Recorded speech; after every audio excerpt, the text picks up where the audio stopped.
Усім прывітанне яшчэ раз, з вами по-ранейшаму Зміцер Лукашукі. Мы працягваем абмяркоўваць падзеі ў Беларусі і за яе межамі. Ну што ж, пасля працяглага перапынку усе былі занятыя важнымі справамі, але нарэшце да нас далучыўся зорка Ютуба і палітычнай аналітыкі, палітычны аглядальнік Радыё Свабода Юрый Дракахруст. Добрый дзень, спадар Юры. Прывітанне, Зміцер, і прывітанне, шаноўныя гледачы Еўрарадыё.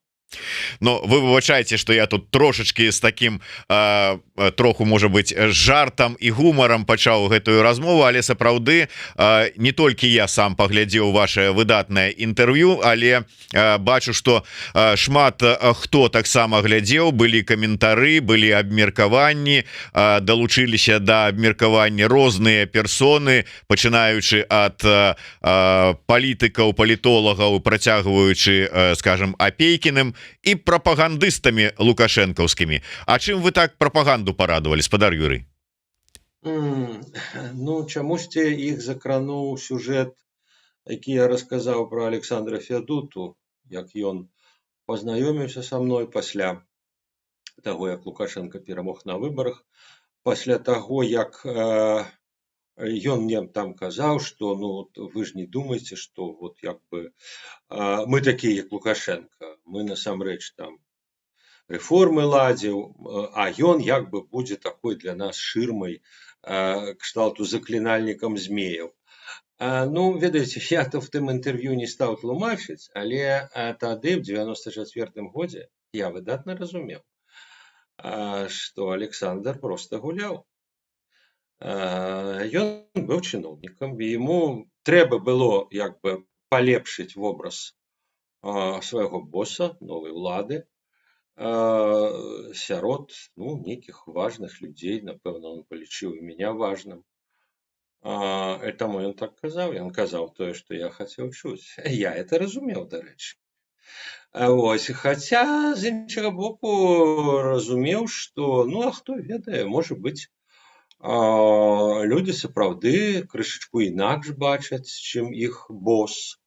Але, ў прынцыпе, калі і мэтай той размовы было, так бы мовіць, палепшыць, уцепліць вобраз боса, ну, яшчэ раз кажу, ён часткова этого дасягнуў тады. Так што в этом сэнсе, як бы ён вельмі эфектыўна тады вот в этой ситуации, в этой коммуникации вельмі эффективно, конечно, спрацаваў. Вось. Но, як бы, што тычыцца прапагандыстаў, ім такія тонкасці, як бы, далёкія, і ім трэба паказаць, што вот весь час вакол Лукашэнкі ворагі, адні мы верныя. Вот мы зараз верныя, а тады ўсё былі сплошныя ворагі. Вот. Ну, праца такая, што я могу сказаць. Ну так, дарэчы, но як я ўжо сказаў, вельмі вартае інтэрв'ю, нягледзячы на крытыку пэўных людзей і ў адрес Юрыя і ў адрес Насты Роўды, але тым не менш раю паглядзець. Можа быць, каб вот тэму гэтай вашай размовы закрыць, пытанне ад нашага гледача. Як вы лічыце, пераемнік гэта сын? Яшчэ 10 гадоў таму здавалася, што Беларусь еўрапейская краіна, і тут такое немагчыма. А зараз, ну вось, чалавек наглядзеўся вашага інтэрв'ю, наслухаўся, і вот тэма пераемніка ізноўку узнікла. Вы да якой версіі схіляецеся? Хутчэй нечым так, і залежыць ад таго, калі. Калі, умоўна кажучы, заўтра, ну, дакладна не сын. Там, праз год, праз два, бліжэйшы час, ну, дакладна не сын. Бо калі, як бы, робіцца стаўка на дынастычную пераемнасць, ну, персанаж рыхтуецца, персанажа рыхтуюць. Так было в Азербайджане, так ужо двойчы было ў Паўночнай Карэі. Грамадства рыхтуюць да нейкага персанажа. У Беларусі мы этого не бачым. Мы не бачым асобай ніякай рэклямы, скажем, там, Віктара. Што тычыцца Мікалая, ну, ён занадта малады, Яго прадвігаюць хутчэй як такая прыгожая карцінка, вот як бы прыгожы малады прынц, вот, але не як рэальнага кіраўніка, які там бліжэйшы час возьме на сябе як бы ўладу.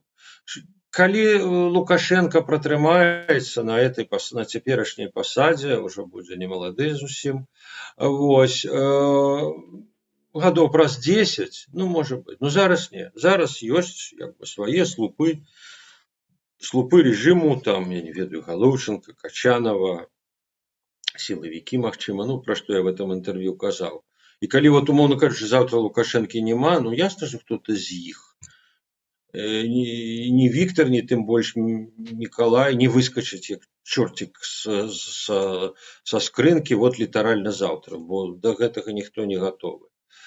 Ну, а што тычыцца таго, што мы еўрапейцы, ну, ведаеце, в Еўропе таксама шмат монархій, дарэчы. Вось, это і Бельгія, Норвегія, Великобританія, Іспанія. Вось, так што, як бы сказаць, што это абсолютно чужий досвід для Європи, ні. Вот. Але, ну, вот я сказав, зараз ні. На будучыню можа быць. Мы не ведаем, што в галаве у Лукашэнкі будзе праз 10 гадоў, калі ён утрымаецца ва ўладзе, і як ён будзе як бы выбудоўваць схему пераемнасці. У працяг гэтай тэмы пераемніка магчымага малодшага сына Мікалая, але ўжо у адыдзем ад гэтага ваша інтэрв'ю, а пойдзем далей, вось можа быць у звязку з візітам Лукашэнак абодвух гэтых у Манголію. Малодшы Лукашенко быў там, як заўважылі эксперты, у вопратцы з эмблемай службы аховы Лукашэнкі, і ўвогуле паводзіў сябе як ахоўнік, маўляў, там і аглядаў перыметр і сачыў, і ну вот ззаду вот так вот, ну вот як ахоўнік сябе вёў. А я з гэтай нагоды прыгадаў, што яшчэ колькі часу таму у такой жа самай ролі быў паказаны сын Кадырова. Ён і ў службу аховы там Кадырова быў прызначаны і хадзіў там разам з аховай таксама следам за бацькай, робячы выгляд, што ён там адсочвае перыметр. Ёсць тут сувязь і не? І ўвогуле варта звяртаць на вот гэтую акалічнасць паводзінаў як нібыта службы бяспекі ў Мікалая ці не? Ну, звяртаць варта, але рабіць ужо далёкасяжныя высновы я бы не стаў. Як той казаў, одна ластаўка не робіць вясну, это яшчэ не нейкі працэс шматгадовы, сістэмны. Пакуль, ну да, это цікавы, забаўны, па-свойму забаўны эпізод. Здаецца, дарэчы, Лукашенко апошнім часам у него было некалькі, здаецца, візітаў, дзе ён Мікалая не браў, зараз взяў. Ну, мы не ведаем, як у них, дарэчы, можа быць, это тлумачыцца нейкімі іх асабістымі адносінамі. Бо нам здаецца, што это вот как бы все одно, магчыма, у них какие-то, і магчыма, канфлікты, магчыма, спрэчкі. І вот як бы зроблена так, што каб все бачылі, што не, вот сын побач, сын як бы з бацькай, сын за бацьку. Ну, я магу толькі фантазіраваць тут. А як вы ввогуле ацэньваеце вынікі гэтага візіта з пункту гледжання тых вось чарговых, ну как бы так, заяваў і, ну я не ведаю, як тут нават сказаць, спробаў вучыць усіх навокал Лукашэнкі, якую ён і прадэманстраваў у Манголіі. Тут ён там і міністарке культуры тлумачыў, у якой яны сітуацыі знаходзяцца і як ім трэба сябе паводзіць. Там ён і кіраўніцтва прэзідэнта краіны Манголіі там нечаму вучыў, там пра Чынгісхана лекцыю ім прачытаў. Хтосьці кажа, што ну вот такі, як это кажуць, гішпанскі сорам. Ці гэта нормально, ці так вот как бы, ну вот Лукашенко такі, как бы усе прымаюць такія яго паводзіны. Так, ведаеце, тут па шчырасці складана сказаць, таму што мне, напрыклад, незразумела, на што это было манголам. Бо справа ў тым, што ну так многія прызвычаіліся, што ну это ўсход, это Азія, манголы там як бы з часоў Чынгісхана, але насамрэч Манголія адна з нешматлікіх краінаў рэгіёну. Это демократичная краіна. дзе даволі моцныя, выразныя дэмакратычныя інстытуты, якія нарадзіліся з 90-го, здаецца, года. Там змяняльнасць улады, што, дарэчы, зафіксаваў і Лукашенко падчас візіту, бо все чыталі вельмі рэзкую рэакцыю экс-прэзідэнта Манголіі, а прычым такой з абвінавачваннямі, трэба пасадзіць Лукашенко, калі ён прыедзе ў Улан-Батар. И этот человек спокойно ходит по Монголии, так сказать, это один из лидеров монгольской политики. И Лукашенко, когда приехал, да, я вот почитал там, что газеты пишут, не то. Когда он приезжает в Таджикистан, вот в Китай, ну, он не скардится на там, оппозицию, на журналистов незалежных, там их просто нема. Оппозиционных, там их просто нема. А в Монголии есть. И Лукашенко как бы это засек. Вот. Что тычыцца этих, ведаеце, яго, так сказать, таких сарамлівых, як бы, спробаў, вот Чингисхан, вот я, вот як бы, мы нароўні. Но справа в тым, что это мне чимсьці нагадвае знакомитые его выказывания в Handelsblatt про Гитлера. Когда он думал, что я скажу доброе слово про Гитлера, о, немцам будет приемно. Немцы ў жаху былі. А гэтак і наконт Чингисхана, ну так, монголы вельмі паважаюць яго. Это важная фігура іх гісторыі, але гісторыі. Это не тое, што яны цягнуць за вушы Чингисхана ў сучасны дзень і як бы ужываюць практыкі Чингисхана. Я кажу, што не ужываюць. Это дэмакратычная краіна. Больш дэмакратычная, чым Россия, чым Китай, с якімі яны мяжуюць. Ну, а что тычыцца этого пассажу Лукашенко, что, ну, маўляў, вот Чингисхана крыўдзілі, а он стирал с лица земли города. Вот так и Россия в Украине. Ну, это, ведаете, да, заявление Гитлера, Чингисхан это был синоним, квинтэссенция самого жаху, самого геноциду, самого знішчэння людей в свете. Это вот вырос Первой сусветной войны, Чингисхан с телеграфом. То есть Чингисхан это был тогочасный Гитлер. Для всего свету, дарэчы. Ну, магчыма, кроме монголов. Але для, як бы, скажем, славян, для России, безумовно, он сапраўды топил крыві. И в этом senсе такая, як бы, такой посыл от Лукашенко, ну какой классный Чингисхан был. Ну, як для кого? Для монголов может быть. Для Руси, например, для Киевской Руси. Это была катастрофа. Это был жах полный. Ну, до нас не дошли, дякаваць Богу. Тому я Чингисхан. Вот, бачите. Такой. Вот. Дарэчы, вот этот экс-президент монгольский, он, вот первая его была заява, что, маўляў, это Лукашенко утягнуть Монголию в эти союзы, где лидируют Россия и Китай, может быть, это Лукашенко. А навошта это монголам? Ну, не надто буйная фігура. Не надто буйная.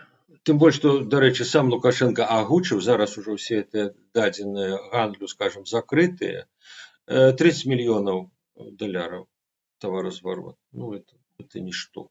И сам Лукашенко сказал, это ничто, но мы зараз зробім шмат. Ну, як бы... Так что, так, глядячи, что все-таки мета этого визиту, это было пиар, это показать китайцам, дарэчы, что мы Азиас, мы вы, российцам так само, ну вот это ваши союзы, так сказать, и мы монголам скажем, чтобы они, так сказать, вступали. Ну, не ведаю. Себя он, может, так презентуя. Вот я человек сходу. Я почитал, дарэчы, Дермонта, ну, он такой человек, ему это вельмі близко. Степь, Евразия, Беларусь, центр Евразии, Чингисхан, от Чингисхана до Лукашенко. Ну, он такой человек, ему это близко. Вот. Я думаю, что это все такое не вельмі пераканаўчае. Для монголов тым ліку і для китайцаў. Але, ну, калі чалавек, так сказать, з Европы якой-ніякой гуляецца в азіата, ну, хай пагуляецца. Ну что ж, я там спадзяюся, что вот этот вот прогиб Дермонта у іх іерархіі ідэалагічнай будзе залічаны, тому что ну вот неяк вот все ж таки ён не вельмі моцна там каціруецца, і вы нават яго не адзначылі. Нават вот Гігіна і Шпакоўскага адзначылі, назваўшы іх інтэлектуаламі, а Дермонт вот как-то нават мимо вашей уваги пройшоў. Интеллектуал. Ну, я бы сказал, что мне здаецца, что для Беларусі ягоныя цяперашнія погляды, яны, я бы сказал так, крыху экзотычныя. Ну, можа хтосьці лічыць это перавагай, я не лічу. Я лічу, что нават, скажем, для каких-то белорусских элитов, для каких-то чиновников, ну вот мы Евразия, мы как бы вот азиатская краіна. Это и адносна России таксама так не вельмі каціць, что называется, адносна Беларусі, ну, где мы, где Азия. Ну, але человеку як бы, эти идеи падабаюцца, есть пэўнае кола людзей в той же России, там, в Центральной Азии, якім это может быть прыемна слух. Ну, что ж, это как бы, может так человек рабіць. Можа. Добра, про інтэлектуалаў не будзем, хотя хацелася б вот ўсё ж таки трошку там закрануць, але можа быть іншым разам. Я б да іншага. Я б вот хацеў нават звярнуць інтэрв'ю не з Юрыем Дракахрустым, вот увагу на яго, а інтэрв'ю, якое правёў буквально заўчора Юрый Дракахруст с Вадзімам Пракоп'евым. Выдатнае інтэрв'ю з пункту гледжання вядзення. Спадар Юры, мне ўвогуле падалося, што вы выступілі там нават не ў якасці інтэрв'юэра, а вот у якасці дыскутанта. Што вас так зачапіла? Вы былі такі эмацыйны, вы так вот душылі гэтага Пракоп'ева сваімі пытаннямі. Чаму? Што вас выклікала такую эмацыйнасць? Ну, ведаеце, может быть тому, что з ім редко так жорстко размаўляюць. Вот. Ну, я вырашыў, давай, можно паспрабаваць. Может быть, я быў залішне жорсткі. Але мне здаецца, что часам жорсткасць суразмоўцы, інтэрв'юера, она ідзе на карысць таго, з кім, хто дае інтэрв'ю. Бо як бы жорсткасць это магчымасць прадэманстраваць сябе, адказаць, як бы паказаць нейкія іншыя свае грані, як бы урэшце рэшт паказаць лоўкасць, здольнасць, как бы пінг-понг, адбіваць удары. Вот. Ну і як ваши ўражанні? Паказаў? Ведаеце, в принципе, да. В принципе, так. У меня есть пытанне да Вадзіма, я ему их и задавал, але ведаеце, у яго есть парочку якасцяў, якія як бы, дарэчы, палітыку, и по им их оценивают. У него есть воля, у него безумоўно есть энергия, и у него есть здольнасць, умение подниматься после пораза. Вот это важное, мне здаецца, якасці для палітыка, і калі яны ёсць, а я іх ему бачыў. Ну, так, как бы, і добра. Уж якія ў яго будуць перспектывы, гэта ўсё, як бы, неабходныя, а не дастатковыя умовы. Это не значит, что завтра ён там стане прэзідэнтам ці зойме месца Ціхановскай, но, як бы, у палітыцы, я думаю, ён не згубіцца. И он, конечно, выдатный коммуникатор. Но это мы бачим с вами по проглядах всех его видео. Где Прокопьев, одразу как бы свечка по проглядах. И он умеет, да, и он умеет говорить с людьми. Может быть, до речи, люди, которые глядят Прокопьева, может не всему верить того, что он говорит. Але як прыгожа гаворыць. Это критерий. Да, ну это по-своему талент человека. Бог дал такое. Вот. Да. Ну і ўскосна при ўсёй умоўнасці там 7000 прагаласавала, як бы паказнік чаго гэта. Вось, дарэчы, Але на давайте другое я вам адресую вось акурат таки гэтае пытанне. Вот, ну ўжо зараз не як інтэрв'еру, а як палітычнаму аглядальніку, аналітыку. Вось гэтая лічба, на ваш погляд, сведчанне чаго? Ну, ведаеце, в першую чаргу, на мой погляд, гэта сведчанне таго, што зараз беларускае грамадства, тым ліку і дыяспара, стомленае. І грамадства ачуньвае ад шоку 20-го году, ад всего тэрору, который і тады пачаўся, і зараз не спыняецца. Грамадства прыходзіць в сябе. Ну, как бы мовіць, калі карыстацца метафорай, як бы акумулятор народной энергии, он заряжается. И тому, вот коли под этот стан подгадали эти выборы, ну вот выборы этот стан и показал. И я лічу, что это все-таки головная причина, потому что вылучается шмат причинаў, ведаеце. Говорится, вот это причина страху. Да, страху. Але, умоўна кажучы, 10 жніўня 20-го году, калі 2000 чалавек посадили учора, калі все чулі крики з Акрэсціна, страху не было? Быў. Але людзі его пераадолелі. Наконт того, что говорится, ой, там какие-то не те кандидаты, не те блоки, не так провели там выборы, там 20-й год. Хатняя господыня ідзе на выборы. Да кто за это проголосует? Ну, это трызнень. Да, трызнень? Что вы говорите? А вот так. Так что, калі у грамадстве ёсць пад'ём, прыліў, драйв, то умовы, там, паўнамоцтвы, нават постаці, ну, это все другасна. А калі этого всего нема, то так, ну, ёсць перашкоды, так, улада фокусавана дзейнічала супраць этих выборов. Это и обвяшчение экстремистскими формированиями всех блоков, и арышты маёмасти всех кандидатов, и заполохванне, зливы, демонстрации. Мы все ведаем, мы все бачим, все списы бачим. Вось. Але бывает так, что в грамадстве, там, в эміграцыйным грамадстве, есть подъем, які пераадольвае это. А его не было. Его нема. Ну, вот вынік. Я лічу, что это было галоўнае, а не вот тыя чыннікі, якія многія прыводзяць там, что тое. Ну и, дарэчы, важны, я бы все-таки сказал, станоўчы момант. Не зламалі сістэму. Галасаванне адбылося. Так, маловато людей, але вот сбоя, каб эта система полетела, там была атака, DDoS атака, но ее отбили. Вот. Ніякага зливу массива вот этих 6723 людей, якія проголосовали, его нема. Як, дарэчы, і зливаў голоса, при тым, что улады увесь час як бы говорят, что да, мы все ведаем, мы все взломали, не взломали.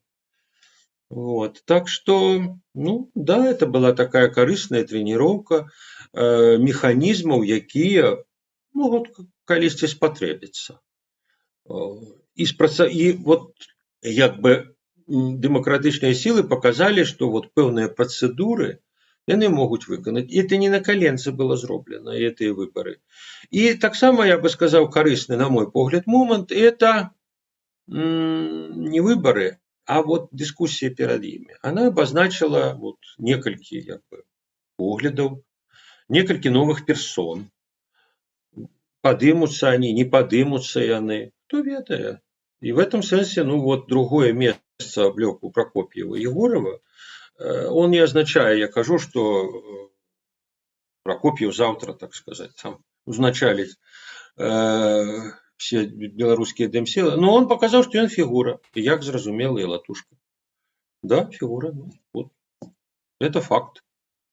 Я хотел бы працягнуць тэму страха і запалохвання, але перш чым я задам сваё наступнае пытанне нашаму гостю, я б хацеў звярнуць увагу наших гледачоў на тэрміновы збор на станцыю рэп для штурмавога ўзводу батальёна Волат палка Каліновскага. Гэты збор аб'явіў вядомы беларускі ваяр Дзяніс Урбанович, былы лідар маладога фронту, чалавек, які мае давер, які сапраўды засведчыў тое, што яму можна верыць і што ён не будзе просто так заклікаць людзей. Таму, калі ласка, рэбы сёння вельмі важныя на фронте. Гэта бяспека наших ваяроў, абарона ад варожых дронаў. Таму, калі ласка, спасылачка на збор ёсць у нас у апісанні. Калі ёсць у вас такая магчымасць, далучайцеся, падтрымаем хлопцаў. Я вярнуся да тэмы страху. Страх, калі мы кажам пра 20-й год, ён безумоўна быў, але была мэта зразумелая і вера, што вот трошечку націснем і рэжым рухне і ўсё зменіцца.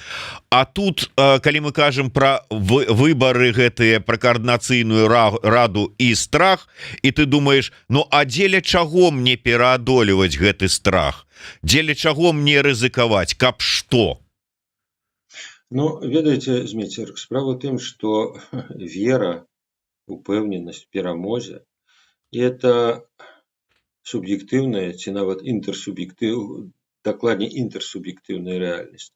Это не тое, што Господь Бог сказаў, што вот в это можна верыць, в это варта верыць, так будзе.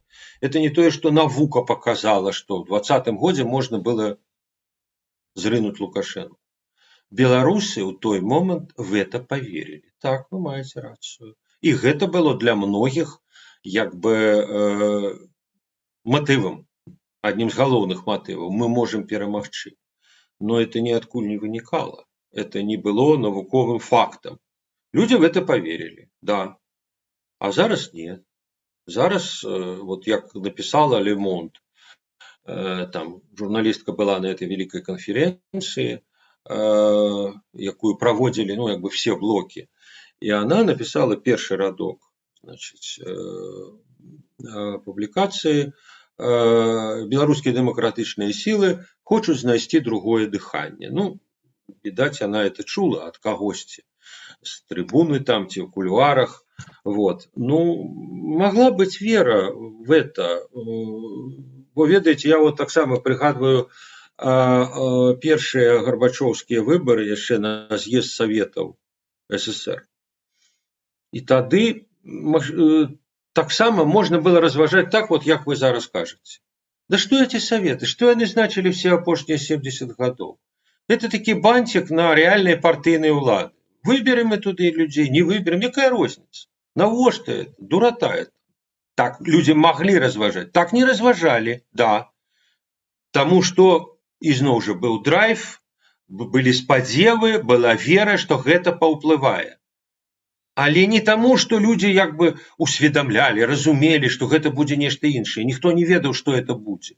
Так, тэарэтычна кажучы, вот эту ролю как бы другога дыхання гэтыя выбары ў каардынацыйную раду маглі адыграць незалежна ад таго, якія там у той рады паўнамоцтвы. Ну, не адыгралі.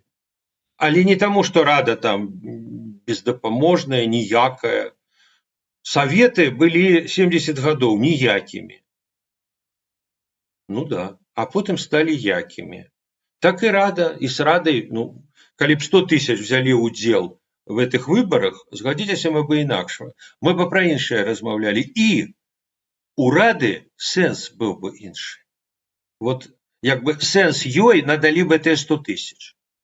А калі 7 тысяч, ну, і сэнс іншы. А не таму, што в ёй внутри вот самой, як бы нешта такое закладзена, кепскае, ці добрае, неважно. А які ў ёй сэнс вось пры гэтых непоўных 7 тысячах? Ну, не ведаю. Ведаеце, як бы пэўны паказнік таго, што какой-то сэнс в этом ёсць. Я бачу в тым, што Ціхановская правяла сустрэчу з чальцамі новай рады. Она так, без вялікага энтузіазма ставілася да гэтых выбараў, пра што, дарэчы, вот за што яе папракаў той жа Пракоп'еў. Вось, але ну все, яна карэктна, яна павітала гэтыя выбары, сказала, што вот хто ўдзельнічаў, той героі, і сустрэлася з гэтымі людзьмі, яна паказала, што я гатова з вамі размаўляць, я гатова чуць. Што, дарэчы, і Пракоп'еў сказаў мне в інтэрв'ю, што да, вот, быў званок упершыню ад Ціханаўскай яму, а не яго Ціханаўскай. Яна гатова слухаць людзей, улічваць іх меркаванне, магчыма, ў большай ступені, чым она это рабіла.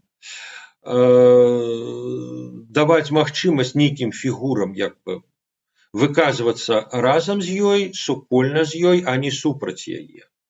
В этом сэнсе мы ж падчас выбараў чулі вельмі шмат, так сказаць, крытычных галасоў, тым ліку вот ваш недаўні госць Павел Гусаў, так бы мовіць, бичевал и Тихановскую, и эти выборы. Вот. Ну, Тихановской хочется знайсці больше союзников. И в этом сенсе чальцы рады могут ими быть. Они, дарэчы, таксама не супраць. Вот. Так что, ну, это может быть не зусім, ведаеце, такие широкомасштабные, что все, оппозиция об'яднаецца, там не об'яднаецца. Вот. Але нейкі крок да некай большай кансалідацыі, да нейкага ўзаемадзеяння паміж рознымі групамі дэмакратычных сілаў, это можа стаць вынікам вот этих выбараў, на якіх, я паўтару, ну, не шмат людзей паўдзельнічала. Тым не менш. Справа ў тым, што ну, я б сказаў так, што першыя асобы, вот якія два пераможцы, ну, это люди, которые стали вядомыми не в выніку этих выборов. В первую чергу это Латушка, Прокопьев и Егоров. Вот. И тое, што выборы засведчылі ну, іх пэўны аўтарытэт, хай сярод вот, невялікага кола, ну да. Так ён і ёсць. І справа ў тым, што прыкладна ж тыя ж лічбы, прынамсі парядак, далі апытанні. Я вот ведаю, зараз ладзіцца апытанне. Паглядзім. Я думаю, што і паводле апытанняў прыкладна будзе такой же парядак.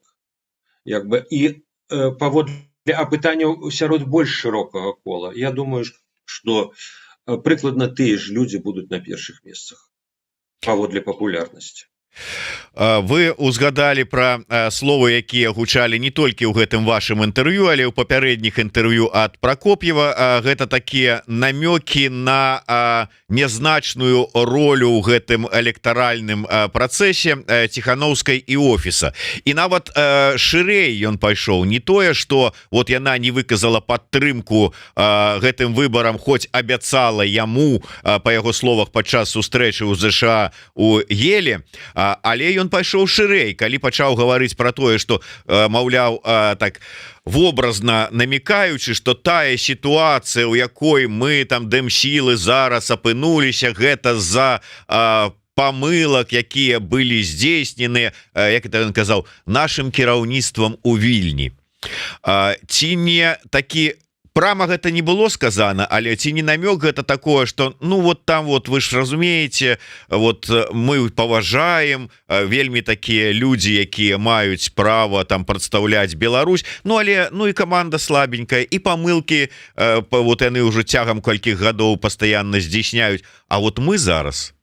Так что давайте вот как-то вот поделимся, посунемся, вот а мы зараз без памылак, тут нешта новое, другое дыханне.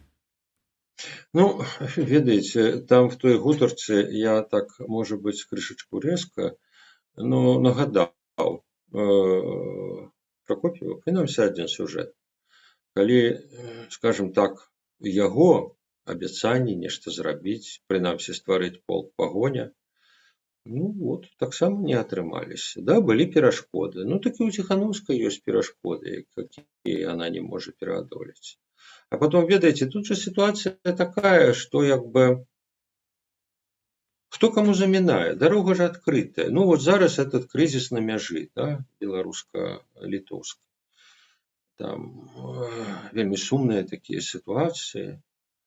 Ну вот Тихановская кабінет так ці інакш размаўляюць з літоўскімі ўладамі. Кто-то с политиками, кто-то с МЗС, скажем. Ну хто перашкаджае, умоўна кажучы, Прокоп'еву, Пазняку, Санникову, Цыпкалу? Ну что, секретные телефоны МЗС Литвы? Ну позвоните, скажите, пераканайте, дайте интервью Литовас Ритас, дайте интервью литовскому телебачению и скажите так, чтобы литовцы сказали, да, ну вот это постать, вот эта думка такая, вот мы этого не ведали, а вот нам сказал человек. И ведаеце, так палітыка робіцца. А калі гаворыцца, што ай, да што Тихановская там нічога не дамаглася. Ну, а хто дамогся? Вот у меня это пытанне, калі я задаў Прокоп'еву наконт, што ну, палітыка ацэньваюць па выніках. Тое, што ён зрабіў, он мне в адказ сказаў, а хто зрабіў што? Ну так его можна абернуць. А хто зрабіў з іншага боку? Хто зрабіў вот з гэтых людзей, я кажу, даць інтэрв'ю літоўскаму тэлебачанню такое, чтобы як бы літоўцы сказали, да, надо інакш весці палітыку. Ну а калі няма выхада ні на тэлебачанне, ні на органы ўлады, ні на іх як бы аналітыкаў, тада на каго скардзіцца? Тихановская виновата? Ну, можа быць, а можа і не. Ну так, конечно, это ж можно как бы по плечнику Цепкалы Балкунцу закликать, вот как Тихановская поехала на мяжу Беларусь с Беларусью польскую, прыковала себе там наручниками, кайданками да шпалы там ці рельсы, а ён будзе адтуль стрым весці. Ну так прыкуй Цепкалу ці там вот кого там яшчэ там Апейкіна. Наконт вот этой идеи Цепкалы, наконт таго, што запатрабаваць ад захаду, каб ён паставіў Лукашенко ультыматум. Ці вызваляеш всіх палітвязняў, ці захад перакрывае весь чыгуначны рух. І з Беларусі, і з Китая праз Беларусі. Ну, ідэя як ідэя, добра. На сайце петыцыяў з лютага збор подпісаў. Адмыслова паглядзеў. З лютага. Менш за 1000. Так што з чым параўноўваць? Тут 7000 за 3 дні, а там 1000 за 3 месяцы. Ну то хто што зрабіў? Это ж не я придумаю этой лічбы, они вот такие. Дарэчы, мы да пытання мяжы вернемся яшчэ, але закрываючы тэму каардынацыйнай рады і можа быць будуча. Ці чакаеце вы шумных скандалаў ці дзеянняў актыўных ці чаго ўвогуле ад гэтай каардынацыйнай рады бліжэйшым часам? Я маю на ўвазе, зараз жа мусяць нейкія кааліцыі фармавацца, зараз жа павінны спікера выбіраць, зараз жа хутчэй за ўсё яны павінны мяняць свае ўнутраныя дакументы, паводле якіх не можа Латушка і Коўшык і Губарэвіч быць адначасова і ў аб'яднаным пераходным кабінеце і ў складзе каардынацыйнай рады. Вот як это вот, ці чакаеце тут нейкіх такіх цікавостак? Ну, гэта можа быць. І калі гэта будзе, надта, так бы мовіць, так бессэнсоўна, як это часам бывае, это будзе сумна, таму што это яшчэ будзе адзін фактор, як бы будзе спараджаць дэпрэсію людзей. Што, ну, калі нават паміж сабой яны вот як бы грызуцца, лаюцца, дзеляць нейкія партфелі віртуальныя, ну это кепска, людзі яшчэ горш будуць ставіцца. З іншага боку, калі вот тыя пэўныя падзелы, пэўныя канцэптуальныя розныя падыходы, якія мы ўбачылі падчас перадвыбарчай кампаніі, калі вот они про это будут спрачацца нават горача, а это будзе станоўча. Это станоўча, тому что ну, они все ж таки палітыкі, яны палітыкі. І як бы вот розныя падыходы павінны абмяркоўваць не толькі аглядальнікі, не толькі аналітыкі, але і найперш палітыкі, это іх праца, это іх хлеб, як бы палітычны выбор. і калі яны будуць это абмяркоўваць, это вельмі добра. Это вельмі добра, таму што як бы ўсё ж такі і беларусам Беларусі, і беларусам за мяжой, ну трэба усведамляць, дзе мы, якія ў нас ёсць магчымасці, якія ёсць магчымасці варыянтаў дзеянняў в цяперашняй сітуацыі. Это важно, да, і калі рада этим будзе займацца, я кажу, нават як бы там гучна, нават скандальна, ну вот калі яна будзе вырашаць гэта, а не там спрачацца за, я кажу, там портфели какие-то крышку виртуальные, ну вот это будет добра. А вот змаганне за портфели, асабліва калі оно будет такое, знаете, як у нас часто бывает, вот, то, ну это будет, люди будут руками разводить и сказать, ну вот оно вот так у нас все. Им и так зараз не вельмі радостно жить, ну а тут вот такое. Так что будем спадзявацца на лепшае. Я хотел бы да ситуации на мяжы звярнуцца, але не на непрыемнай ситуации просто с перасячэннем мяжы літоўска-беларускай, где там товары, ну не товары, а тое, что люди вязуць для сябе, ну как бы вымушаюць их забирать. Я думаю, что ўсё ж таки можа быть это выбачаюся пытанне вырашыцца, а да того, что адбываецца на беларуска-польскай мяжы, на гэтай чарговы, ну можа быть ці гучна на фоне того, что было раней, але новая хваля міграцыйнага крызісу, чарговы памежнік польскі пацярпеў, быў паранены, і тут нават не пытанне про тое, дзе гэты хвалёны спецназ памежных войскаў Віці Лукашэнкі, а ўвогуле як гэтая сітуацыя уплывае на рэгіён, на стаўленне да беларусаў, да Беларусі, і ўвогуле як вы ацэньваеце яму? Ну, в дадзеным выпадку гэта інструмент ціску на Еўропу і в прыватнасці на Польшу. Ён рэгулюецца. Менск не раз паказваў, з 21 году, як вы памятаеце, былі хвалі. То быў просто пік, просто атака як бы масавая на мяжу, то оно зменшалася, резко зменшалася, потом ізноў падымалася. І звычайна, як бы, ну, можно, конечно, лічыць, что так просто выпадкова, но я не лічу, что это выпадкова. Я думаю, что это регулируется, этот поток регулируется. Ну, Лукашенко, в принципе, это и не хавал. И он еще в 21 году сказал, что вы уживаете санкции, вы робите нам болюче, мы вам зробим. И у вас есть вот эта болевая кропка. Причем она такая, как бы, разностайная. В тым сэнсе, что кагосьці раздражняе тое, что мігранты трапляюць все ж таки туды, вот. Кагосьці абурае тое, что, скажем, польская держава уживае силу, ах, как яно, значит, как это выглядае. Беларуская пропаганда, расійская пропаганда гэта размывае. Ну да, это ціск, это способ ціску. У Лукашэнкі якія як бы, інструменты? Бо як, скажем, там контрсанкцыі, што, дарэчы, Беларусь таксама робіць, і вот зусім недавно ввела там целый стос, новый пакет. Ну, это як драбіна слону заходнім экономикам и польской, ну так, ну да, ну.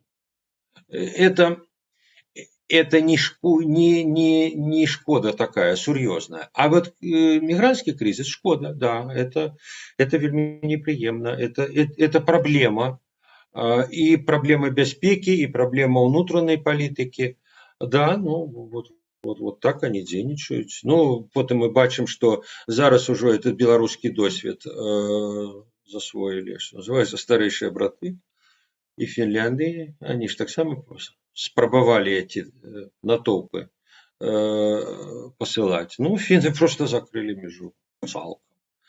Вот. Ну, может, поляки так само зробяць. И, дарэчы, вот этот российский прецедент, он показывает, что нават калі мигрантский кризис в 21 году, ну, это была как бы такая часткова свая ініцыятыва Лукашэнкі.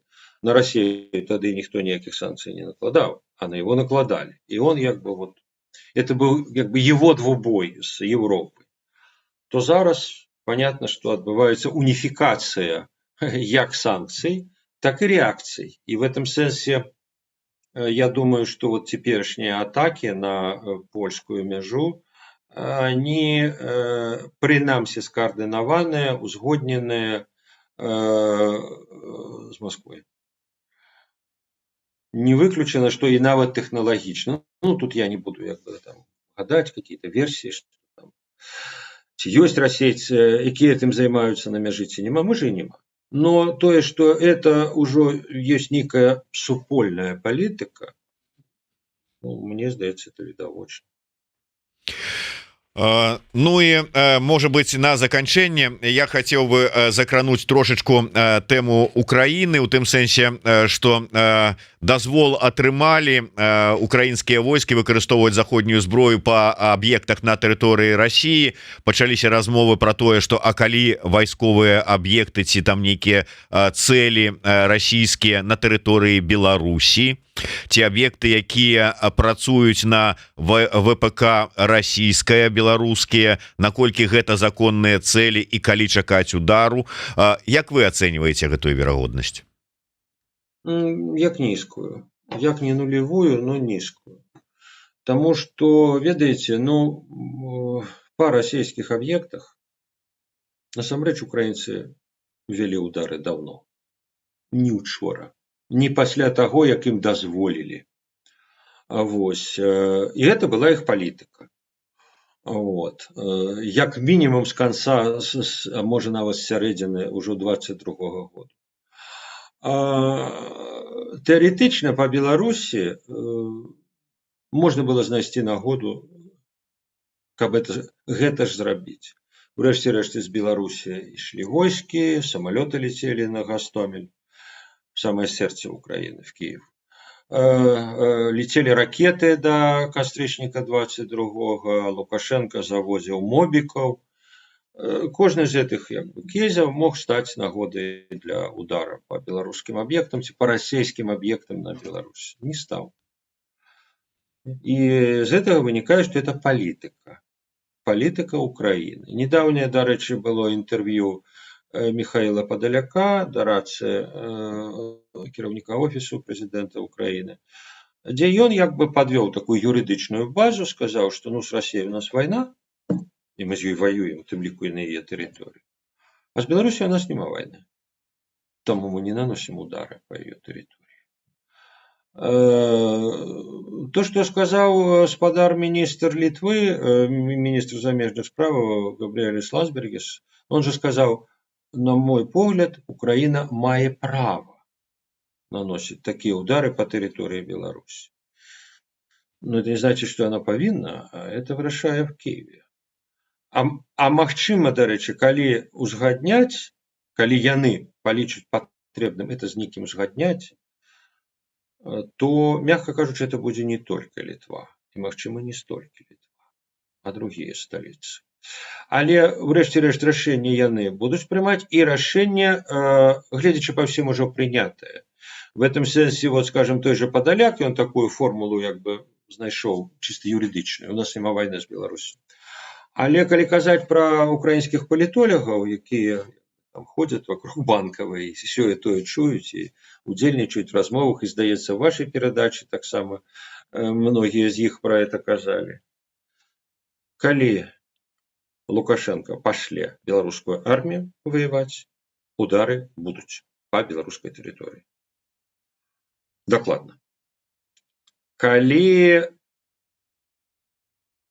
беларуская армія не пойдзе, але пойдзе расійская армія з Беларусі ізноў, як тое было ў лютым 22-го. 50-50. Можа, будуць наносіць удары, можа, не будуць. Хутчэй будуць, чым не будуць. І нарэшце, калі расійскае войска не пойдзе, калі беларускае войска не пойдзе, удараў па беларускай тэрыторыі не будзе. Гавораць гэтыя палітолагі, гэтыя эксперты, якія і самі так думаюць, што так трэба рабіць. І плюс к тому они просто чуюць, слухаюць, ведаюць, як прымаюць рашэнне в Киеве, як прымаюць рашэнне на Банкавай. Вот так там прымаюць рашэнне. А хто, так сказаць, хто там наш с вами коллега Ната Радина, так сказать, говорит, что да, трэба наносіць удары, ну ім відней, трэба, не трэба. Іх рашэнне пакуль, узважваючы все фактары, якія ёсць, не толькі там крыкі Лукашэнкі, што мы вас парвем, знішчым і гэтак далей, все, розныя фактары улічваюць яны при этом, і рашэнне пакуль відавочна абсолютно прынятае такое. Пакуль Беларусь не вступила своей армией в войну и не пустила российские войски для нового удара, они не будут обстреливать. Дякую вялікі. На жаль, трэба завершаць нашу размову. І так затрымаў спадара Юрыя на большы час, чым планавалася, але размова, як заўсёды, з ім цікавая, не апошняя. Спадзяюся, знойдзеце час праз пэўны перыяд зноў да нас далучыцца. Таму дзякуй вялікі. Чытайце спадара Юрыя на сайце Радыё Свабоды, глядзіце яго відэаразмовы на YouTube-канале Свабода Прэміум, подписывайтеся. Ну и не забывайте подписываться на YouTube-канал Еврорады. Але и у першым и другім выпадку нагадываю про захаванне бяспекі. Калі для вас гэта бяспечна, подписывайтеся, расшэрвайце, задавайте каментары, націскайце на званочак и гэтак далей. Самі разумныя людзі. Калі небяспечна, глядзіце, чытайце, але без подписки. Ну і калі гэта магчыма, падтрымайце, яшчэ раз нагадываю, збор на рэпы для батальёна Волат палка Каліноўскага. Дзякуй вялікі ўсім, дзякуй вялікі спадар Юры, жыве Беларусь. Дзякуй.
разам не пра палітыку, а пра кіно, кінамастацтва, хаця натуральна, што ў нашыя часы, у нашым рэгіёне палітыка не можа быць без кінамастацтва, а кінамастацтва не можа быць без палітыкі.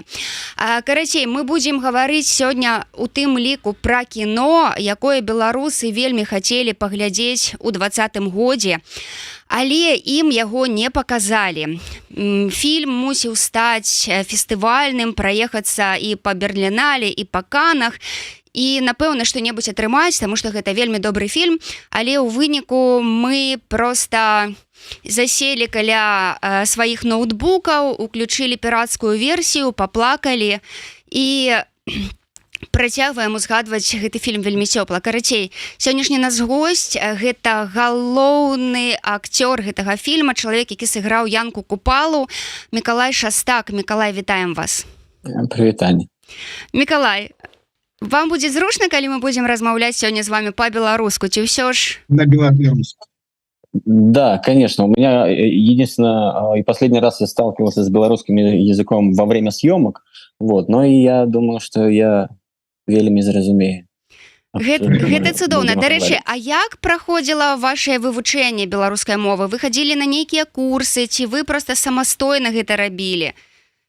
Все было абсолютно самостоятельно. Когда меня утвердили на роль, я просто смотрел весь белорусский YouTube, чтобы мне уловить эту мелодику, вот, и учил белорусский язык вот просто по предложению.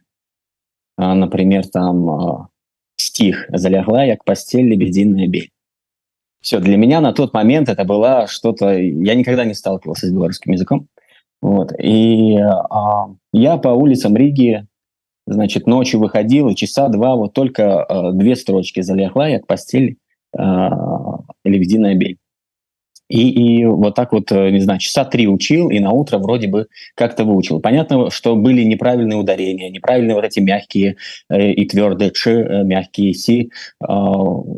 Белорусский язык очень мелодичный в этом плане, и с этим была сложность. И во время съемок, естественно, я говорил абсолютно неправильно. Ну, просто я неправильное ударение делал. Вот, и поэтому все белорусские артисты, когда они... понимали, что мне сложно это дается. Они дали мне свои мобильные телефоны, телеграммы, все. Они говорят, в любой момент, ночью, когда угодно, пожалуйста, звони, пиши, мы тебе расскажем, как говорить. Я помню один эпизод, вот Юрий Будько, тот, кто монтировал кино, и вот первая неделя только прошла съемок, и он получил какой-то материал, и он там такую черновую версию делал вот этой сцены какой-то. И мы пришли с Владимиром Янковским, режиссер фильма, к нему, значит, в этот кабинет, и он такой смотрит на меня, потом немножко в стороночку отводит и говорит, ну, белорусский надо учить, надо учить. Вот, но в итоге, сейчас, извините, в итоге я был абсолютно не против, чтобы меня переозвучил белорус. Я вообще не против, когда актера переозвучивают, потому что, на мой взгляд, это кино, оно синтетическое искусство, такое вторичное, и поэтому у тебя может быть, не знаю, психофизика одного актера, а голос другого, и это создает какого-то третьего персонажа. Вот. И я был абсолютно не против, чтобы меня переозвучили, но Янковский тогда настоял, что это должен быть я, именно я, и тогда вот был отдельный мой приезд в Беларусь, и мы на Беларусь-фильме неделю, наверное, озвучивали это кино. Помогала мне Татьяна Команова, и каждое слово мне помогало, значит, выговаривать, и, ну, в итоге все, что вы слышите в кино и видите, это вот я от начала и до конца. Ну, вось цікава, што ў гэтым годзе споўнілася, як вось у гэтым чэрвені, гэтым летам спаўняецца 5 гадоў з моманту сканчэння здымак фільма. І за гэты час, ну, стужка перажыла тут шмат такіх пературбацый, злівалі ў сеціва, там некалькі версій, я дакладна ведаю, напрыклад, 3. Яе паказвалі у дварах Мінска там падчас 20-го года, вось падчас мітынгаў і мірных акцый.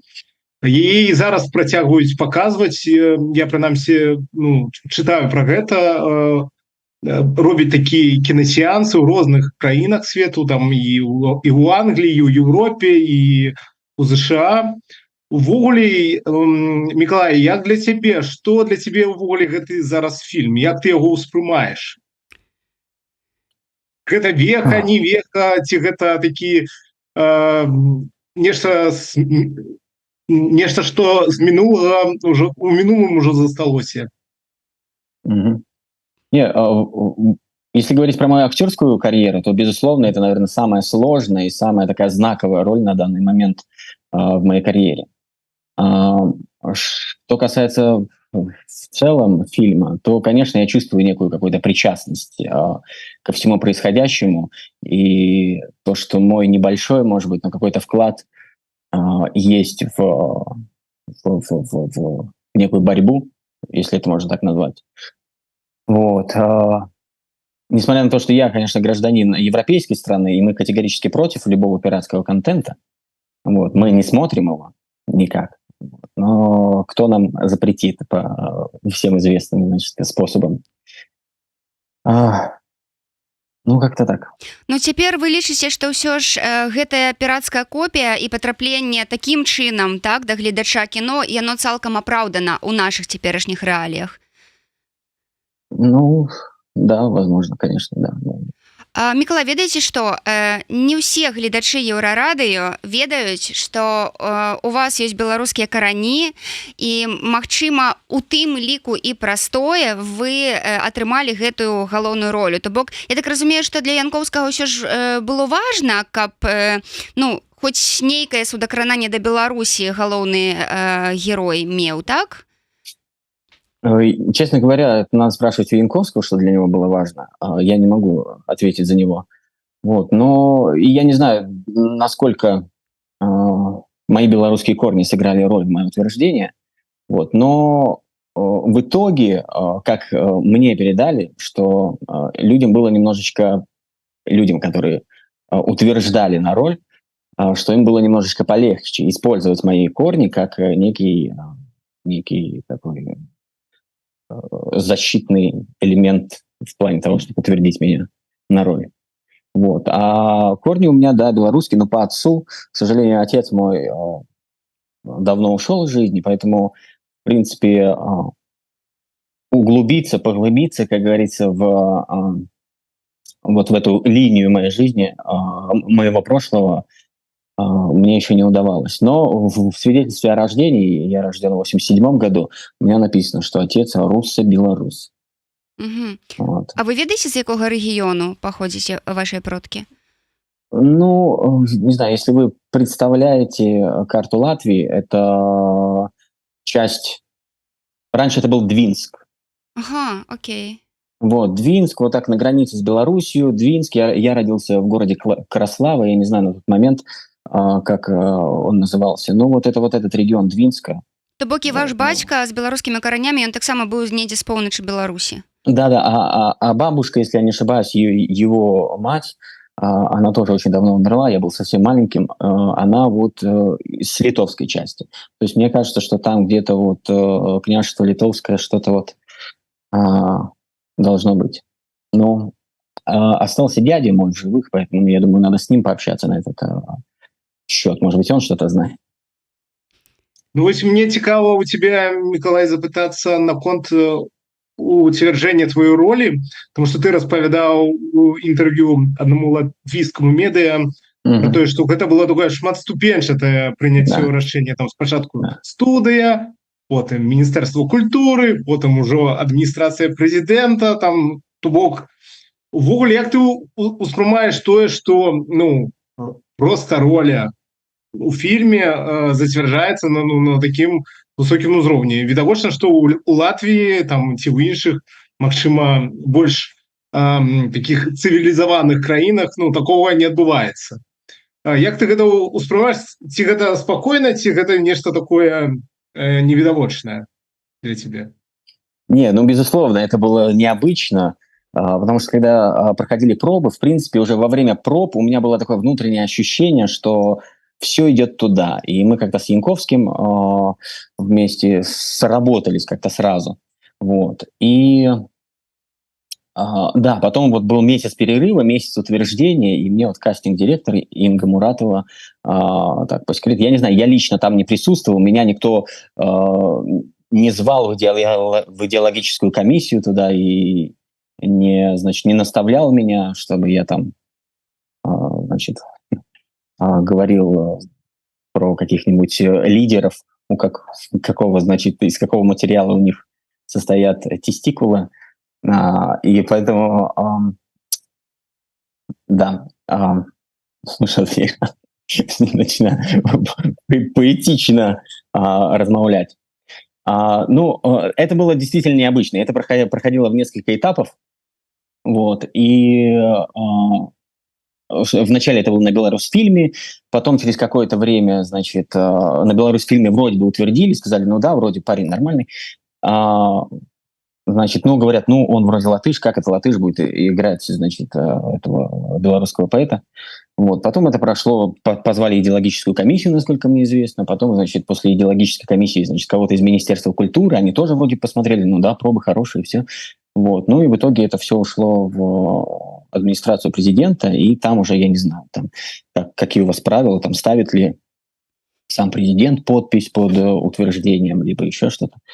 Вот. Но в итоге, да, утверждение было, и это было как-то необычно. С учетом того, что до, наверное, этого 2020 года я был довольно аполитичным человеком, поэтому я на это смотрел так, для меня это было действительно новое. Я как-то не включил, как это так, что-то немножко какой-то советчиной отдавало.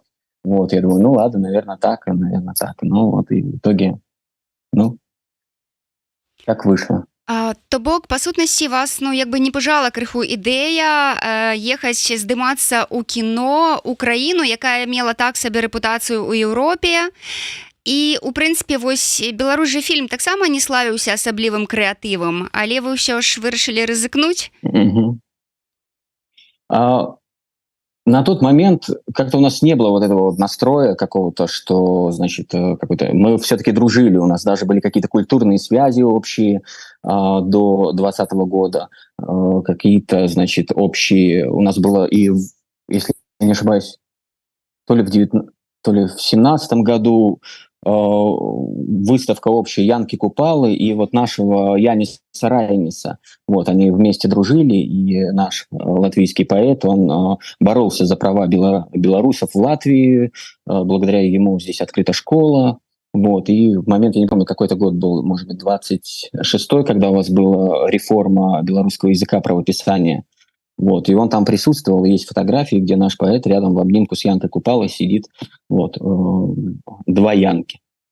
Вот, и на тот момент я, в принципе, ничего не знал про Беларусь. Я только когда начал готовиться к роли, мне попадались какие-то ролики там, разоблачения, либо, наоборот, пропагандистские, где там, значит, этот человек ваш журит там кого-то за неправильные, значит, что там коровы какие-то грязные, там еще что-то, и такой я так смотрю, для меня это очень как-то такая интересная картина, но я как бы не углублялся в это вообще никак. Потом я когда приехал, начал общаться с людьми, и вот это вот я ощутил некую полярность на тот момент. Я спрашивал, потому что вот этот стереотип, транслируемый через пропагандистские телеканалы, что там вот как отец, батька и так далее. И здесь он, конечно, этот нарратив, он продолжается. Все-таки у нас есть и приграничные районы нашей страны, которые ездили в Беларусь за продуктами какими-то, и, в принципе, там торговали. Вот, поэтому этот нарратив существовал здесь, и я его, естественно, тоже как-то впитывал. Вот, и какие-то вопросы я задавал, и я уже смотрю, как-то что-то, какое-то внутреннее, такая внутренняя улыбка у белорусов таки. Ну да. Я говорю, ну батька же у вас он как он, это, значит, у вас ругает всех, все держит, значит, в кулаке. И они так улыбаются, я так немножечко не понимаю. И потом постепенно уже, конечно, начало приходить осознание. Потом уже вот эти ужасные события 2020 года, там уже бессонные ночи и какой-то переворот сознания произошел. Вот. И только тогда, да, я понимал, что я рисковал. что в момент утверждения, когда вообще был этот кастинг, многие артисты, насколько мне известно, хорошие артисты белорусские отказались в принципе от этой затеи, потому что никто не верил, что может получиться что-то толковое, что шли разговоры о том, что вообще будет на русском языке, то есть какой Янка Купала на русском языке, то есть очень многие отказались, даже не хотели пробовать, потому что Беларусь фильм, а мы всем известно, Беларусь фильм, да, это такая дочерняя компания, снимающая вот эти сериалы для домохозяек, и сейчас, если не ошибаюсь, какие-то пропагандистские там всякие вещи. Вот, но я, поскольку человек был без опыта, естественно, артисту дай какую-нибудь роль, и я в первую очередь пошел, потому что я прочел сценарий, и я про это даже не думал. Я когда прочел сценарий, я сразу в него влюбился, потому что там были вот эти сны, и я подумал, что это было ощущение какого-то настоящего кино, не просто какая-то документалистика, не какая-то болтовня, а что-то в этом есть, что-то художественное. И плюс я начал читать изучать Янку Купалу, что про него говорят. И в итоге я почувствовал какое-то, что что-то у меня резонирует вместе с ним. Вот. И поэтому в первую очередь вот эта творческая составляющая меня и побудила, то, что я должен это сделать. Да. Ну, вось цікава яшчэ, што вельмі шмат гледачоў, якія паглядзелі ўжо кіно, яны пазітыўна ацэньваюць саму стужку і ацэньваюць вось яе паралельнасць таго, што вось і падзеі 20-го году яны адбываюцца нібы такі масток накладаюць на падзеі там пачатку 20-го стагоддзя, калі жыў Янка Купала. Ці пісалі табе, Мікалай, што-небудзь самі гледачы адносна тваёй ролі, адносна твайго фільма, можа, крытыку, можа, наадварот, некую падзяку? Якая была ўвогуле зваротная сувязь з гледачамі? Ці яна была ўвогуле? Честно говоря, критики я никакой не получал, а хотелось бы. Хотя, я и сам, в принципе, могу покритиковать это кино с художественной точки зрения. Иногда там есть слабые моменты. Вот, и свою роль могу покритиковать. Но все, что я получал от белорусов, которые по всему миру сейчас,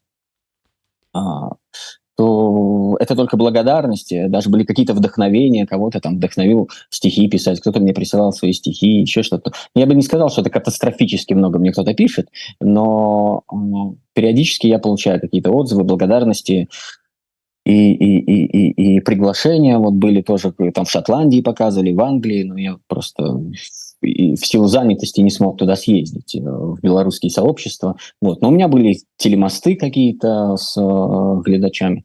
Вот. Вот так.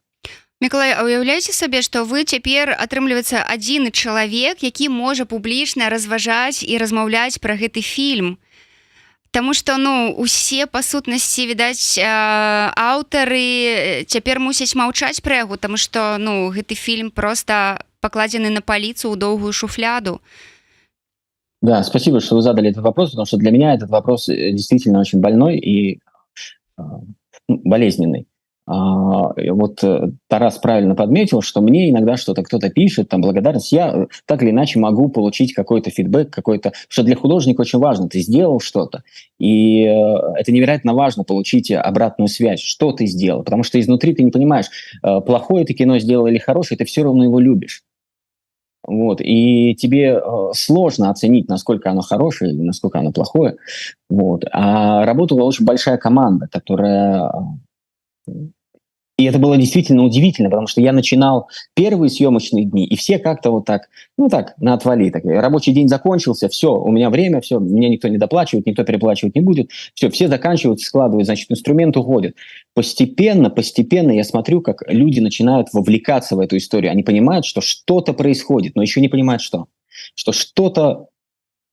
Они делают что-то такое, чего не делали до этого. Там, в этих Мухтарах там у вас есть всякие такие произведения. Вот. И ты понимаешь, что, а вот гафер, да, осветитель, он начинает работать больше времени, а до этого уходил до этого. А сейчас он начинает перерабатывать. Потом, значит, художники начинают перерабатывать. Дополнительно мне кто-то помогает. Актер говорит, если что-то надо помочь, давай, пожалуйста, вот что-то вот там по тому же языку, либо еще что-то, в любое время звони, когда хочешь. Вот. И ты постепенно видишь, как людей заражает эта идея, и они понимают, что они участвуют в чем-то важном.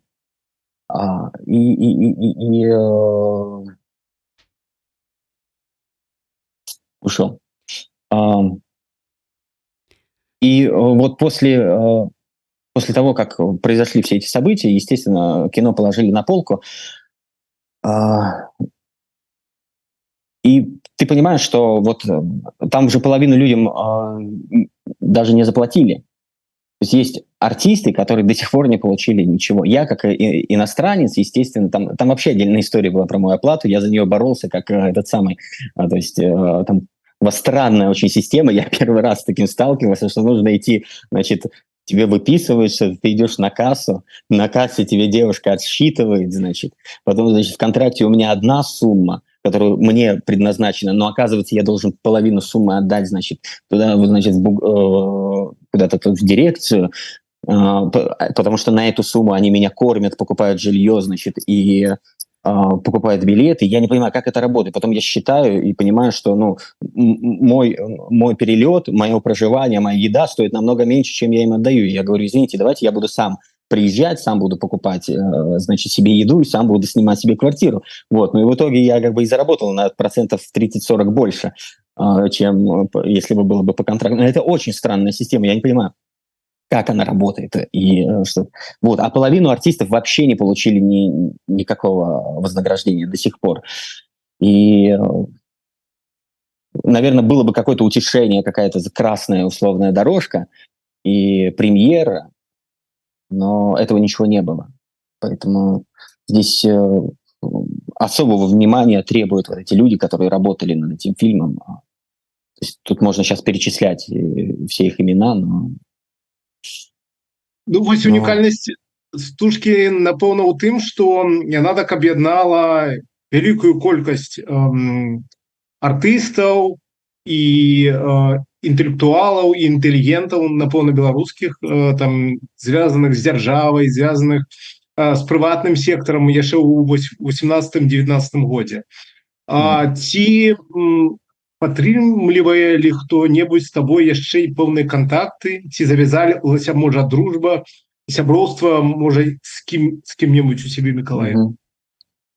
Ну, я много с кем поддерживаю контакт периодически, но, конечно, мы сдружились с режиссером Владимиром Яковским, и у нас были планы, естественно, создавать что-то еще, вот, и, по произведениям Короткевича. Но понятное дело, что все это кануло в лето, но я надеюсь, что, конечно, мы еще поработаем вместе. Вот. А так с артистами, конечно, с Вероникой Плешкевич мы иногда созваниваемся, общаемся. Она просто невероятная актриса.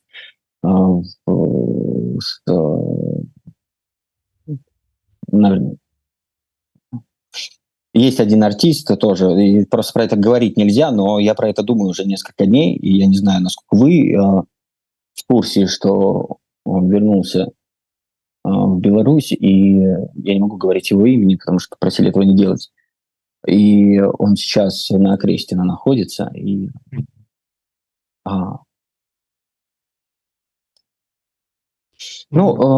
я дружу с многими, да, многими ребятами. И мы общаемся, держим контакт. Вот, насколько это возможно. Ну, так.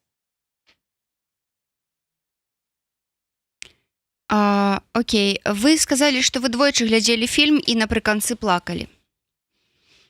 Да. Но это я плакал не потому, что как я сыграл, или что-то, я увидел себя в фильме. Нет. Мне как-то удалось абстрагироваться, и слезы были, я уже об этом говорил. Я живу в Латвии, и по национальности я латыш, да, я в плане по национальности как принадлежность к стране. Этнически я русский. Предки мои, значит, по отцовской линии литовцы и белорусы, по материнской линии это русские старообрядцы. И я живу на такой периферии, то есть я живу в латышской культуре, я ее люблю, обожаю, я люблю Латвию, но люблю ее культуру. Но, знаете, бывает такое, что когда ты видишь, ты восхищаешься, думаешь, классно, но у тебя внутри как будто не резонирует ничего. А вот, например, ты слушаешь белорусские песни, либо украинские, либо русские, у тебя как будто что-то резонирует внутри. Но я себя не могу причислить ни к одной из этих наций. Не знаю, русских наций можно назвать или нет. Но я в России жил, работал в театре, там преподавал 5 лет, и я понимал, что я ментально, ну, как бы не на месте, несмотря на то, что я как будто бы нахожусь в той культурной среде, в которой я якобы вырос, на которой я вырос. И вот я в ней нахожусь. И я там чувствовал себя как-то не очень комфортно. Но в Латвии я чувствую себя очень комфортно. Я чувствую, что это моя родина, но при этом культурно я не ощущаю себя здесь своим. И поэтому вот это ощущение, когда я посмотрел кино про Янку Купалу, оно у меня вызвало эмоции, вот, связанные именно с тем, что мне бы тоже хотелось вот так вот гордиться чем-то, и, значит, чтобы в моей семье были какие-то легенды, какая-то привязанность к прошлому. То есть я просто не понимаю, к чему мне себя привязывать. Я не ощущаю себя нигде. Прям вот я не могу выйти с каким-то флагом и сказать, вот я, значит, горжусь и так далее. Понимаете? Я очень косноязычно отвечаю, я чувствую, что как-то не складывается моя речь, но как бы поэтому... Мне падаецца, не, нармальна, вельмі цікавая размова. Мне вось у гэтай связі вельмі цікава, чаму так сталася, што вось Купала для цябе стала такой выбітной роляй, вельмі складанай роляй па выкананні, але у цябе, вось я глядзеў фільмаграфію, сёння якраз пераглядаў, амаль 20-го года ўжо няма дадатковых роляў. Чаму так сталася? І ўвогуле, ці магчыма неяк знайсці рускамоўнаму актору зараз сябе у латвійскім кінематографе ці агулам прыбалтыйскім кінематографе? Распавядзі, можа, пра свой гэты вопыт.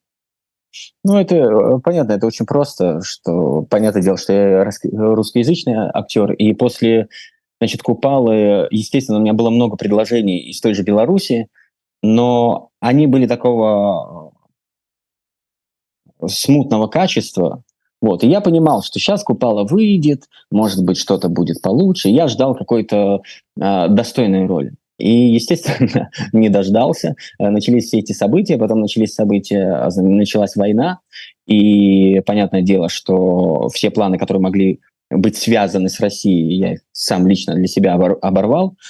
И, ну, и в Европе начались вот эти настроения, не то чтобы русофобские, российскофобские, но некоторые... Люди, конечно, связывают это с языком, с культурой и так далее. То есть все-таки нужно понимать и толерантно относиться к периферийным странам, которые действительно, Латвия очень много пострадала от оккупации, от агрессии и в советское время.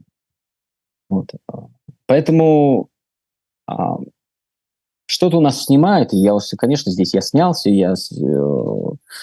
в каком-то сериале, снялся, значит, вот сейчас вот был последний проект, такие советские джинсы, он тоже как бы говорит о какой-то вот о Латвии в период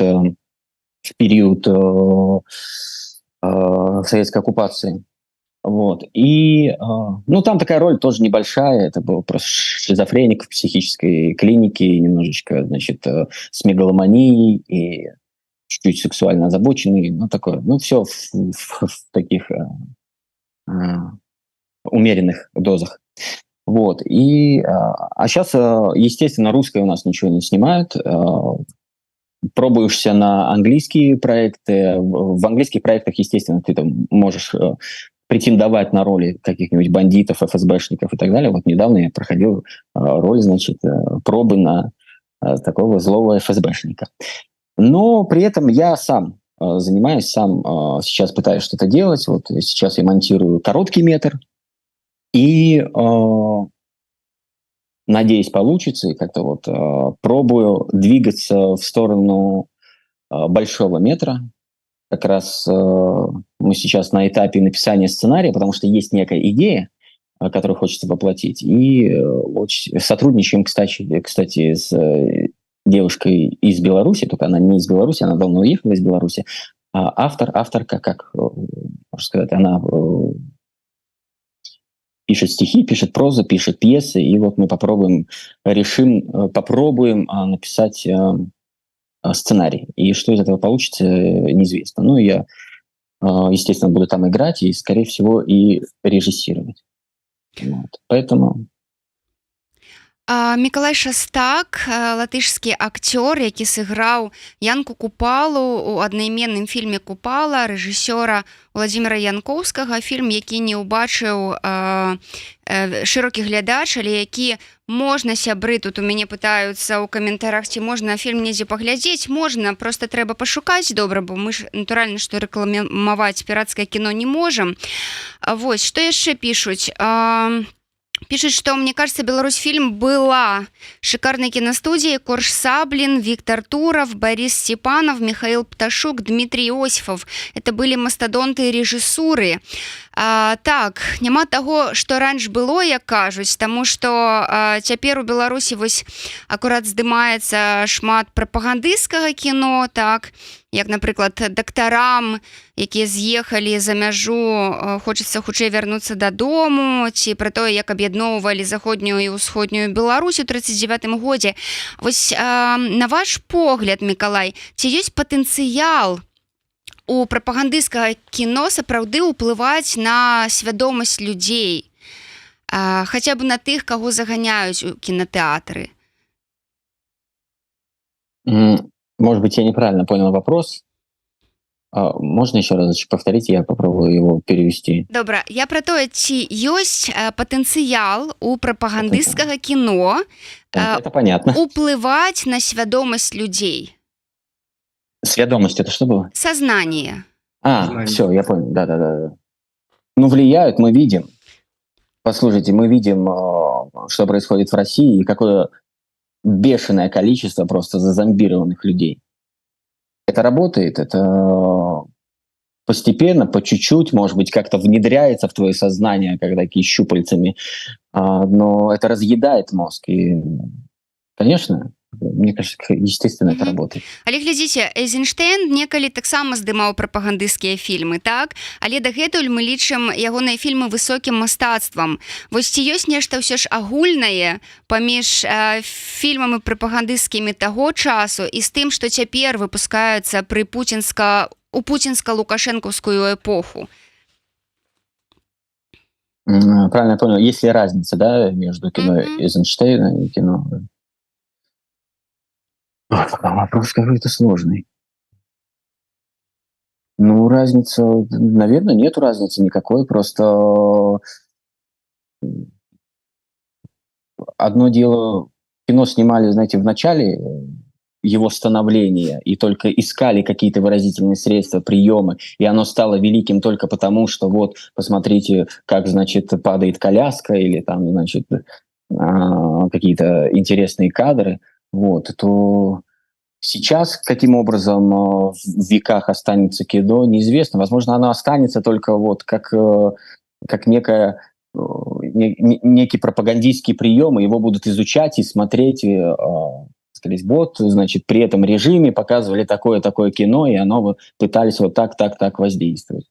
Вот. Ну, пропаганда, она во все времена пропаганда. Поэтому я не думаю, что есть какое-то изменение, потому что приемы, мне кажется, одни и те же. Обезличить врага и сделать из него самого, значит, ужасного монстра, а себя, значит, обелить и сказать, что мы единственные, кто сражаемся в этом черном, значит, гнилом мире, и вот мы вот свет надежды и будущего этой планеты. Ну, какая-то, мне кажется, одни и те же нарративы. Вось цікава, што працягваецца такое палітычнае напружанне паміж кіраўніцтвам Латвіі і кіраўніцтвам Расіі. Было нават у 2020-2021 годзе нават такое супрацьстаянне паміж латвійскім урадам і беларускімі уладамі. Як увогуле зараз у Латвіі успрымаецца магчымасць вайны, ці адчуваеш ты, што яна можа перакінуцца, напрыклад, таксама на краіны Балты, пра што зараз вельмі шмат, пра што зараз вельмі шмат разважаюць, вельмі шмат кажуць. Як гэта ўспрымаецца з вашага боку мяжы? У нас сейчас идут выборы в Европарламент, вот, поэтому сейчас партии очень сильно борются друг с другом. Поэтому основная, наверное, тема — это, конечно, агрессия России и варианты и способы защиты собственного государства. Потому что все здесь прекрасно понимают, если Европа не поможет Украине, она помогает очень мало сейчас. На мой личный взгляд, это должно быть намного больше и намного агрессивнее. Иначе вот эта вот политика умиротворения, а мы помним исторически, к чему она привела, скорее всего, она может привести к повторению истории, к повторению событий. И, естественно, у нас здесь все думают про безопасность, все это усиливается, все это...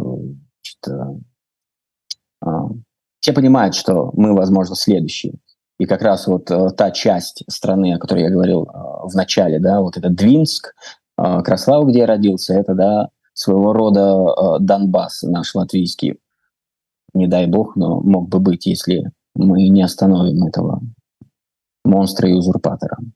Вот, поэтому чувствуется это все чувствуется, тут все накалено, и очень многие... И чувствуется усталость от этого всего, потому что уже сколько это, 2 года идет, да, а с событиями в Беларуси 4, а в Украине это уже больше 10 лет, и чувствуется эта общая усталость. Самое главное, вот, мне кажется, особенно для белорусов, для россиян, которые уехали из-за своей совести, что они не смогли там находиться, либо из-за страха, сейчас у некоторых из них появляется вот такое настроение, знаете, как будто бы такой штиль, как будто бы все наладилось. И есть иллюзия того, что можно вернуться, можно попробовать. Ну, со мной, может быть, ничего не произойдет. И просто вот недавний пример этого человека, артиста, который... Я с ним общался буквально за месяц до этого. И я чувствовал какое-то подавленное настроение. Я не понимал, потому что он активно выражал свою позицию во время протестов. И он, я не знаю, он либо романтик, либо еще кто-то, но это человек, который безумно любит свою Беларусь, вот безумно. Он говорит, я не могу нигде находиться, я хочу находиться здесь. И мне наплевать, что будет. И вот это вот такое... Я не знаю, я не хочу осуждать, я не хочу ничего сказать, но я бы хотел призвать быть, наверное, может быть, чуть осторожней. Если хочется, вот есть эта иллюзия, знаете, есть хамелеоны, они такие покрасились, значит, в цвет, значит, окружающей среды. Да, но как ты только к ним подойдешь, они хопа от тебя сразу хватанут. И вот здесь нужно немножко мобилизоваться. Я думаю, нужно еще чуть-чуть подождать, еще чуть-чуть потерпеть. Помяркованность, да? Помяркованность. Спасибо. Да, помяркованность. Ну, так. Такое мое разумение. До речі, у вас есть любимое слово белорусское? Любимое? Пригожуня. Пригожуня. И еще чаровница. Чаровница и пригожуня. Невероятно, очень красивый язык. Прям я наслаждался, когда я работал. И вот эта вот твердость и мягкость языка, когда тебе нужно... сейчас, если вспомню. Залягла, як постель, лебединая бель на загон, на курган, и кажан, и груган. Занямел не на снег, занямел не на смех. Гэта снег, только снег. Вот это снег. Ну как, вот и я дальше начинаю слушать по-русски снег. Ну снег, это как-то звучит не очень снег. А тут снег. И как-то и сразу понятно, что это снег. Кстати говоря, вот шуфлятка. Да? Я когда приехал в Беларусь, а мне такие, а ты знаешь, что такое шуфлятка? А я говорю, знаю. ну, выдвижной ящик. Я с детства знал, что такое шуфлядка. Именно вот я думаю, что это подтверждает мои белорусские корни. Я с детства знал, что такое шуфлядка. Но не знал, что такое собойка. И теперь называю вот этот контейнер с едой собойкой, потому что как невозможно было придумать, значит, в русском языке это все время, ну, еда с собой, не знаю, еда в контейнере. А собойка, это же так просто и так гениально. Собойка. Я называю собойкой теперь, да. Ну, беларусы любяць, калі іх хваляць, шчыра вам скажам. Да. Ну, як і любыя людзі, усе людзі любяць, калі іх хваляць. Мікалай, што ж, будзем з вами развітвацца паціху. Дзякуй вялікі, што выйшлі з намі на сувязь. Дякую. Я думаю, што пасля сённяшняга эфіру тыя, хто не бачыў фільм «Купала», а магчыма не чуў, што ёсць такі фільм, таму што слухачы, многія і гледачы Еўрарадыё да нас далучыліся толькі пасля 2020 году і далучаюцца дагэтуль, то бок апалітычныя людзі пачынаюць цікавіцца палітыкай. Вось як гэта здараецца. Таму, канешне, фільм ёсць у інтэрнэце, проста пагугліце, сябры, што я магу сказаць. Што ж, яшчэ раз нагадаю, што Мікалай Шастак, латышскі акцёр, які сыграў ролю Янкі Купалы у аднайменным фільме Уладзіміра Янкоўскага «Купала», сёння быў нашым госцем. Заставайцеся з Еўрарадыё, сябры, і добрай вам серады. Дзякуй усім. Дякую. До сустрэчы. Да сустрэчы.